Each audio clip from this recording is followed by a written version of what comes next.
Ash vs. Evil Dead Series 2, Episode 7, titled Delusion. And this episode, when the episode started with Ash being in the mental hospital and having a villain basically being the mental doctor and saying everything that has been around for like 30 to 40 years have been fake. And yeah, like, personally for me, I felt like this feels meaningless.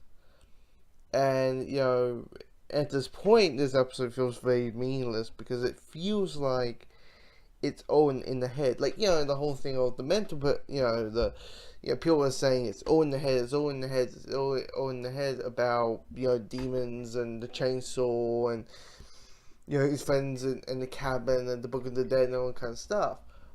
But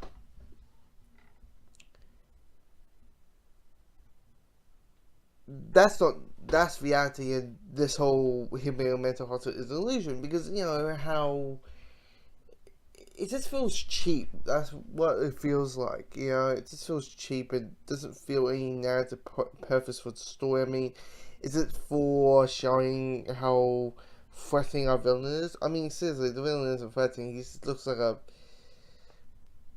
weird, typical. Like, he looks like he showed up in Blade. That's what he looks like. He looks like he showed up in the Wesley Snipes Blade films, and it does. And he does not look scary. He says like the most the cliche evil villain, please frighten me lines to the point. Now it is kind of interesting to see Kelly and Ruby and Pablo in different situations. Having Ruby as a nurse.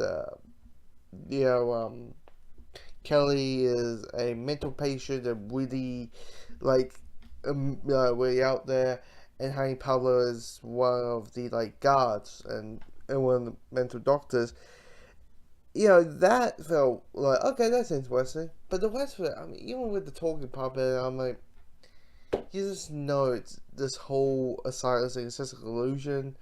Maybe they'll prove me wrong in episode 8, 9, and 10, but yeah, not the best one really. It just feels very cheap.